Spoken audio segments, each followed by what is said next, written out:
Hello students.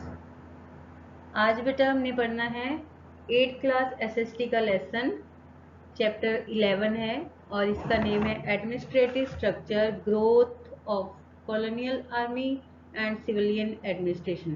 कि जो अंग्रेज़ों ने हमारे भारत में जो अपना एडमिनिस्ट्रेशन स्थापित कर लिया था, उसके बाद किस तरह से उनकी कॉलोनीज जो है वो ग्रो हुई और किस तरह फिर उन्होंने बाद में फिर सिविल एडमिनिस्ट्रेशन स्थापित किया। इस सब के बारे में इस लेसन में हमने पढ़ना है। Administration and composition of military. अब मिलिट्री की कंपोजिशन किस तरह से की थी ब्रिटिशर्स ने इंडिया में आके। सब पहले तो जो ब्रिटिशर्स, आपको पता ही है कि इंडिया में आए थे for the sake of trade only, सिर्फ व्यापार करने के लिए आए थे। उनका मेन पर्पस स्टार्टिंग में यही था कि मैक्सिमम प्रॉफिट किस तरह से गेन किया जाए। लेकिन धीरे धीरे उन्होंने कुछ पॉलिसीज़ अडॉप्ट कर ली जिससे कि जो ब्रिटिश का इंटरेस्ट है वो इंडिया में बना रहे। ब्रिटिश इंडियन एडमिनिस्ट्रेशन में धीरे धीरे उनका इंटरेस्ट होना शुरू हो गया और उन्होंने नई नई पॉलिसीज़ क्रिएट करनी शुरू कर दी। अब जो ईस्ट इंडिया कंपनी का भारत के साथ जो ट्रेड था, व्यापार था, उसी ने डेवलप की ये नीड कि भारत में ब्रिटिश प्रशासन थोड़ा बहुत जरूर स्थापित हो जाना चाहिए। अब ब्रिटिशर्स ने आके धीरे धीरे इंडिया में जैसे जैसे उनका मतलब कि पूरा प्रशासन स्थापित हो गया ईस्ट इंडिया कंपनी का, पूरी तरह से इंडिया के ऊपर उनका मोनोपोली हो गई, तो उसके बाद उन्होंने धीरे धीरे कॉन्स्टिट्यूशनल चेंजेस लाने शुरू कर दी, संवैधानिक रूप से भी परिवर्तन लाने शुरू कर दिए। इसमें सबसे पहले जो एक्ट उन्होंने पास किया 1773 में, रेगुलेटिंग एक्ट के नाम से जाना जाता है। उसके बाद फिर इसमें जो कमियां रह गई थी, रेगुलेटिंग एक्ट में जो भी कमियां, जो पिट्स रह गए थे, उन कमियों को दूर करने के लिए एक पिट्स इंडिया एक्ट 1784 में पास किया गया। आफ्टर दैट एक और एक्ट पास किया 1833 में, इसको चार्टर एक्ट के नाम से जाना जाता था। फिर 1853 में ही एक चार्टर एक्ट और पास किया गया। इस तरह समय समय पर पॉलिसीज़ को चेंज करने के लिए, कॉन्स्टिट्यूशन में चेंज लाने के लिए ब्रिटिशर्स ने विभिन्न एक्ट इंडिया में आकर पास किए। अब रेगुलेटिंग एक्ट के बारे में बताती हूँ कि क्या होता है। कि रेगुलेटिंग एक्ट पास किया था ईस्ट इंडिया कंपनी में ब्रिटिशर्स ने ताकि भारत में ईस्ट इंडिया कंपनी की जो वर्किंग है उस पर निगरानी कर सके। अब ब्रिटिश पार्लियामेंट को इस एक्ट के थ्रू पूरा राइट मिल गया था कि वो इंडिया के अंदर ईस्ट इंडिया कंपनी की वर्किंग के ऊपर कंट्रोल कर सके। अब गवर्नर जनरल जो है उसको फिर मतलब कि राइट मिल गया कि वो बॉम्बे और मद्रास की गवर्नमेंट के ऊपर अपना कंट्रोल कर सके। अब इस एक्ट में जो 1773 के रेगुलेटिंग एक्ट में कुछ एक कमियां रह गई थी, ड्रॉबैक्स रह गए थे, उनको पूरा करने के लिए, उनको भरने के लिए, उन ड्रॉबैक्स को दूर करने के लिए एक और एक्ट पास किया गया था जिसको पिट्स इंडिया एक्ट के नाम से जाना जाता है। 1784 में ये एक्ट पास किया गया। इस एक्ट के थ्रू कंपनी के ऊपर जो सिविल और मिलिट्री जो और फाइनेंशियल मैटर्स है उनके लिए एक बोर्ड ऑफ कंट्रोल पास किया गया, उसके एस्टेब्लिशमेंट की गई और इस बोर्ड ऑफ कंट्रोल में 6 मेंबर्स थे। अब जो गवर्नर जनरल की संख्या थी, जो पहले 4 गवर्नर जनरल हुआ करते थे ईस्ट इंडिया कंपनी के काम को देख रेख करने के लिए, अब इनकी संख्या 4 से 3 कर दी है। अब बॉम्बे और मद्रास के गवर्नर जनरल वो पूरी तरह से जो इंडिया के गवर्नर जनरल के अंडर आ गए थे। अब इसके बाद फिर एक चार्टर एक्ट पास किया गया 1833 में। अब इस एक्ट के थ्रू जो बंगाल का गवर्नर जनरल था उसको नेम दे दिया गया गवर्नर जनरल ऑफ इंडिया का, और इसी तरह जो बंगाल की काउंसिल थी उस काउंसिल को नेम दे दिया गया इंडियन काउंसिल या काउंसिल ऑफ इंडिया का। अब एक इसमें एक गवर्नर जनरल के साथ एक इस काउंसिल में एक और मेंबर्स ऐड कर दिया गया, इंक्लूड कर दिया गया, वो था लॉ मेंबर। उसकी ड्यूटी थी कि उसने लॉ मेकिंग करनी है। अब इसी तरह से जो जो प्रेसिडेंसीज थे जिनको पहले लॉ बनाने का राइट था, उनके ऊपर अब बैन कर दिया गया, उनको मनाही कर दी गई कि अब आपने लॉ मेकिंग का काम नहीं करना है, वो जो स्पेशल मेंबर है वही इस काम को करेगा।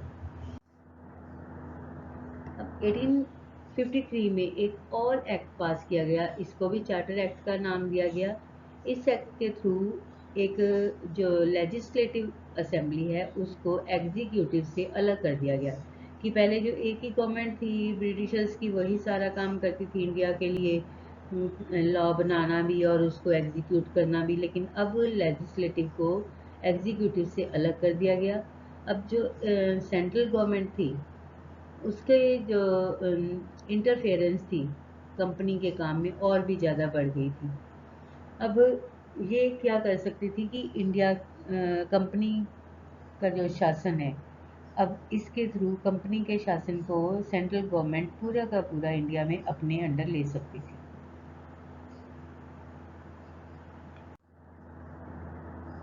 इसके बाद फिर एडमिनिस्ट्रेटिव ऑर्गेनाइजेशन की गई कि किस तरह से एस्टेब्लिश ऑर्गेनाइज करना है इंडिया में, ब्रिटिश के शासन को, कंपनी के शासन को किस तरह से ऑर्गेनाइज करना है। उसके लिए 4 अलग-अलग डिपार्टमेंट्स, अलग-अलग मतलब ऑर्गेनाइजेशंस, इंस्टीट्यूशंस एस्टेब्लिश की गई।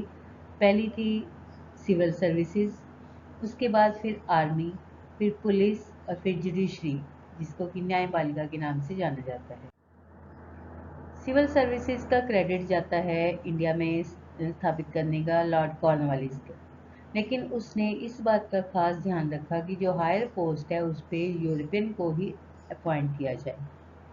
अब चार्टर एक्ट जो 1833 का था उसके थ्रू इंडियंस को ये था कि गवर्नमेंट जो है किसी भी रूप में उनके ऊपर कास्ट या रिलीजन या कलर के बेस पे भेदभाव नहीं करेगी, लेकिन इसके बावजूद भी फिर भी जब अपॉइंटमेंट करनी थी तो हाईएस्ट पोस्ट को यूरोपियन को ही दिया जाता था।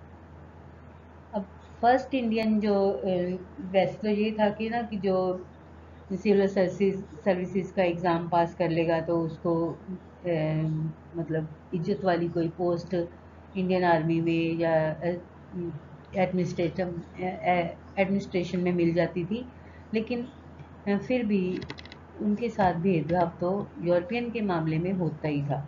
सतिंद्रनाथ टैगोर फर्स्ट इंडियन था जिसने कि 1863 में सिविल सर्विसेज के एग्ज़ाम को पास किया था।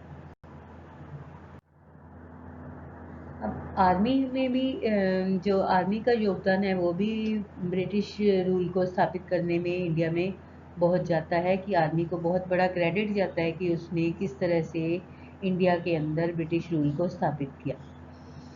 अब इसमें क्या होता था कि आर्मी में बेशक इंडियंस को भी लिया जाता था, लेकिन फिर भी उनके साथ भेदभाव होता था।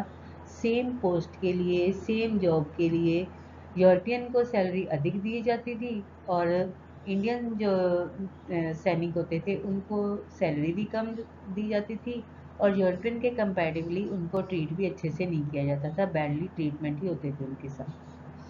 अब 1853 में जब इतना बड़ा रिवोल्ट हो गया कि जो ब्रिटिश शासन है उसकी एक तरह से रूट्स, उनकी जड़ें ही हिल गई थी इस रिवोल्ट के कारण।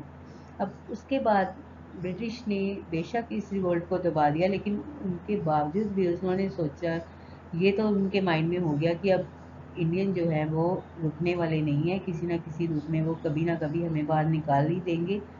तो ज़्यादा से ज़्यादा उनके ऊपर, उनको कुचला जा सके, उनके ऊपर मतलब दबाव डाला जा सके, तो इसके लिए फिर आर्मी में भी चेंजेस की ब्रिटिशर्स ने 1857 के रिवोल्ट के बाद। उसमें ये हुई थी कुछ एक चेंजेस, जैसे कि जो आर्मीज़ थी, आर्मी में जो इंडियन सैनिकों की संख्या थी वो यूरोपियन के मुकाबले कम कर दी गई थी, और जब युद्ध लड़ना होता था तो उसके बाद उसके साथ जो इंडियन आर्मी है उनको आगे रखा जाता था, उनके पीछे यूरोपियंस को रखा जाता था। सेम सैलरी के लिए इंडियंस को कम सैलरी और यूरोपियंस को ज़्यादा सैलरी दी जाती, और जो कंपनीज बनाई जाती थी, टुकड़ियाँ, सैनिक टुकड़ियाँ बनाई जाती थी, उन कंपनीज में भी, उन सैनिक टुकड़ियों में भी कास्ट के आधार पे वो टुकड़ियाँ बनाई जाती थी कि कुछ मेंबर उसमें किसी धर्म के तो कुछ किसी धर्म के होते थे। एक ही धर्म की एक सैनिक टुकड़ी नहीं बनाई जाती थी, ताकि वो किसी भी तरह से आपस में साजिश करके कोई सांठ गांठ करके फिर से रिवोल्ट ना खड़ा कर ले। अब पुलिस प्रशासन इंडिया में स्थापित किया गया था, ये भी अंग्रेज़ों की ही देन था। और इसका भी जो सेरा जाता है वो लॉर्ड कॉर्नवालिस को ही जाता है, उसी के ये क्रेडिट में हुआ था ये काम। अब उसने लॉर्ड कॉर्नवालिस ने रिफॉर्म करने के लिए पुलिस डिपार्टमेंट को अलग अलग डिस्ट्रिक्ट में बांट दिया था, और डिस्ट्रिक्ट में फिर अलग से थाने बना दिए गए थे, और हर एक थाना एक दरोगा के अंडर होता था, उसके कंट्रोल में होता था। कहने का मतलब कि जो हेड ऑफ थाना है उसको दरोगा का नाम दिया जाता था। अब बिहेवियर जो है, इंडियंस के साथ बिहेवियर अच्छा नहीं था। जो इंडियन एम्प्लॉयज़ थे उनके साथ ब्रिटिश गवर्नमेंट का बिहेवियर किसी भी रूप में अच्छा नहीं था। अब एक जुडिशल सिस्टम इंडिया में, न्यायिक प्रणाली इंडिया में स्थापित की गई थी, वो भी अंग्रेज़ों की ही देन थी। इसके मतलब ब्रिटिश का ये एक तरह से बहुत ही इम्पोर्टेंट कंट्रीब्यूशन था इंडिया को न्यायपालिका देना। वॉन हेस्टिंग्स ने ये दीवानी और क्रिमिनल कोर्ट्स अलग अलग डिस्ट्रिक्ट में स्थापित की। और जो रेगुलेटिंग एक्ट 1773 है, इसके ड्यूरिंग एक जो सुप्रीम कोर्ट भी इंडिया में स्थापित की गई, कैलकटा नाम के शहर में। अब लॉ बुक स्थापित की थी लॉर्ड कॉर्नवालिस ने इंडियन जजेस को गाइड करने के लिए। एक लॉ बुक बनाई, उसको नाम दिया गया कोड ऑफ कॉर्नवालिस। अब ज्यूरी सिस्टम बनाया गया 1832 में। लॉर्ड कॉर्नवालिस ने लॉर्ड बेंटिक ने ज्यूरी सिस्टम बंगाल में स्थापित किया, और 1833 एक्ट में इंडियन लॉ कमीशन इंडिया में स्थापित किया गया। इसका काम था लॉज को, अलग अलग लॉज को कंपाइल करना, उनको संगठित करना।